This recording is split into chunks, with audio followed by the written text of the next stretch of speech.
बिहार में एक एनआरआई अपनी पत्नी और बच्चों के साथ घूमने आता है। बिहार की राजधानी पटना के एक होटल में ठहरता है और होटल से जब उसे गुरुद्वारा जाना होता है पटना सिटी, उसके लिए एक ऑटो लेता है।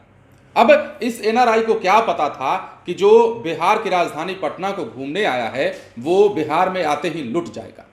अब जैसे ही ये एनआरआई ऑटो पर सवार होता है, सबसे पहले ऑटो वाला उसे बीच रास्ते में उतारता है और उसका बैग लेकर फरार हो जाता है।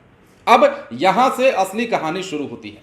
कहानी बिहार पुलिस के दागदार होने की, कहानी पटना पुलिस के सिपाहियों के करतूत की और कहानी पटना पुलिस के द्वारा एक पीड़ित के साथ इस प्रकार के दुर्व्यवहार की।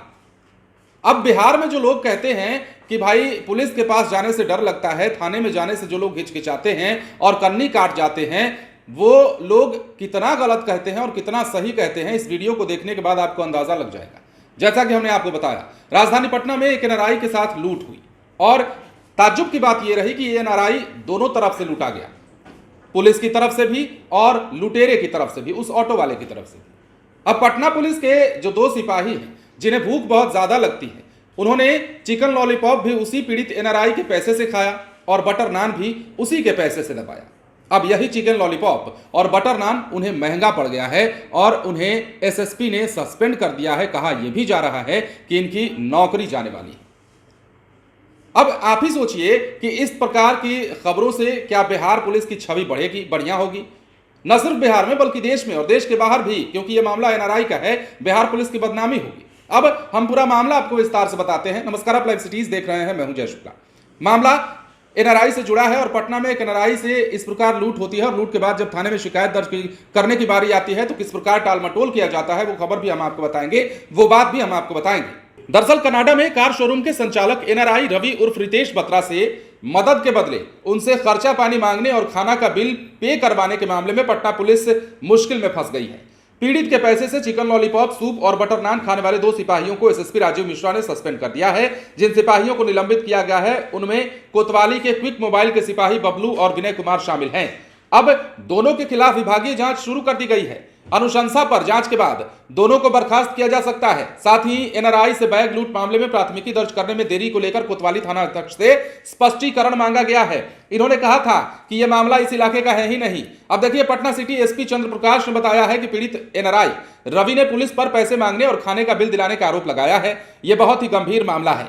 इस तरह की मांग बेहद निंदनीय है। ऐसी गलती को नजरअंदाज नहीं किया जा सकता। इसलिए दोनों सिपाहियों बबलू कुमार और विनय कुमार को निलंबित किया गया है। जांच चल रही है। अगर जांच सही पाया जाता है तो विभागीय कार्रवाई होगी और नौकरी से भी निकाला जा सकता है। अब जैसा कि चंद्र प्रकाश ने बताया है, किसी भी हाल में पीड़ितों के साथ अन्याय बर्दाश्त नहीं होगा। इसके अलावा इस मामले में इस बिंदु पर भी जांच की जा रही है कि प्राथमिकी दर्ज करने में टाल मटोल क्यों किया गया, ऑटो वाले को जब पकड़कर लाया गया तो उसे छोड़ा क्यों गया, साथ ही इस मामले में अब तक गिरफ्तारी क्यों नहीं हुई, और इन सभी बिंदुओं पर थानाध्यक्ष राजन कुमार से भी स्पष्टीकरण मांगा गया है।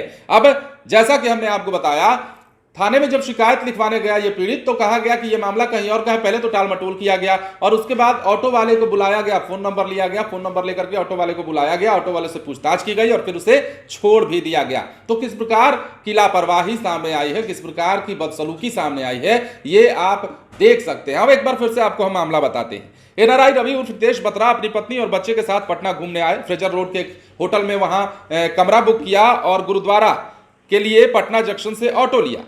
ऑटो चालक ने उन्हें जेपी गंगा पथ पर ही छोड़ दिया और वहां उनका बैग लेकर भाग गया। अब उसके बाद ये पूरा प्रकरण जो हुआ वो हमने आपको समझाया है। अब ऐसे में सवाल ये उठता है कि बिहार पुलिस पर कोई भरोसा करे तो कैसे करे। बिहार पुलिस के कुछ चंद ऐसे कर्मचारी, सिपाही और अधिकारी हैं जिनके कारण से पूरा वर्दी दागदार हो रहा है और पूरी पुलिस डिपार्टमेंट की बदनामी हो रही है। इसे देखना जरूरी है और यही कारण है कि पटना के एसएसपी ने इसे गंभीरता से लिया और इन दोनों सिपाहियों को न सिर्फ सस्पेंड कर दिया गया है बल्कि आगे बर्खास्तगी की भी कार्रवाई हो सकती है। बने रहें लाइव सिटीज के साथ। धन्यवाद।